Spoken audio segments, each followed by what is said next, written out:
Сегодня наряду с деревянными двухэтажками нуждаются в капитальном ремонте морально и физически устаревшие дома КПД.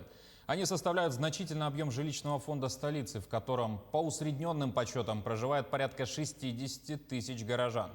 Ульяна Шагина выехала в один из таких домов. По обращению жильцов, которые бьют тревогу, фундамент дома осыпается, а фонд капитального ремонта перенес сроки работ с 2018 на 2025 год. Жильцы дома по улице Бестужева, Марлинского, 9/2 начали бить тревогу, когда заметили, что конструкция дома начала осыпаться. Все это можно разглядеть невооруженным глазом. В некоторых местах с улицы даже видно помещение техэтажа. Вот эти руины, получается, над вторым, на третьем этаже. И наши соседи вот всегда говорят, мы ложимся спать и не знаем, то ли провалится дом, то ли будет нормально стоять. Но, слава богу, пока еще стоит. В своих бедах жильцы обвиняют управляющую компанию «Промышленная», обслуживающую их дом, которые вовремя не следили за техническим состоянием дома.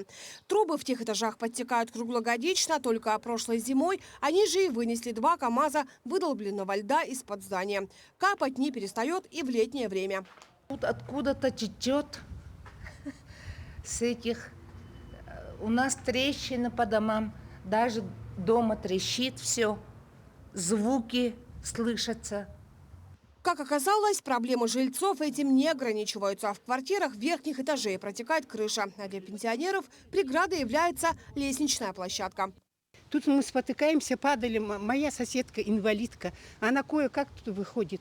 Вот это здесь не было вот этого. Тут она сколько раз падала. Это уж. За техобслуживание ежемесячно приходится отдавать внушительную сумму управляющей компании. Жильцы показывают квитки и не могут понять, за что они платят, если нарушения никак не устраняются.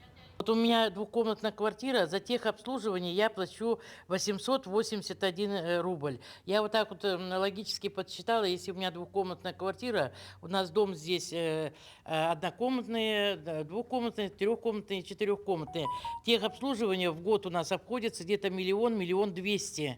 Жильцы уверяют, что в 2018 году в доме должны были по графику провести капитальный ремонт, но по каким-то причинам сроки были перенесены на более позднее время. Не дождавшись помощи от управляющей компании, сами обратились в фонд капитального ремонта за разъяснением. Мы когда пошли, значит, в организацию, которая занимается капремонтами, нам сказали: ой, извините, пожалуйста, мы ваш срок перенесли на другой год, потому что у нас появился дом, который неотъемлемо вот на данный момент требует ремонта. И нас опять перенесли.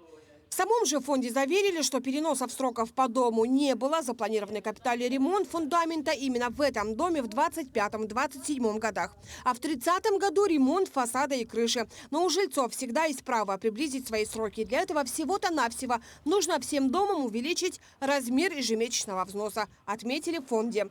Ну а если нет такой возможности, то придется ждать либо обвала, либо капремонта через 5 лет. Ульяна Шагина, Павел Пахомов, Якутск.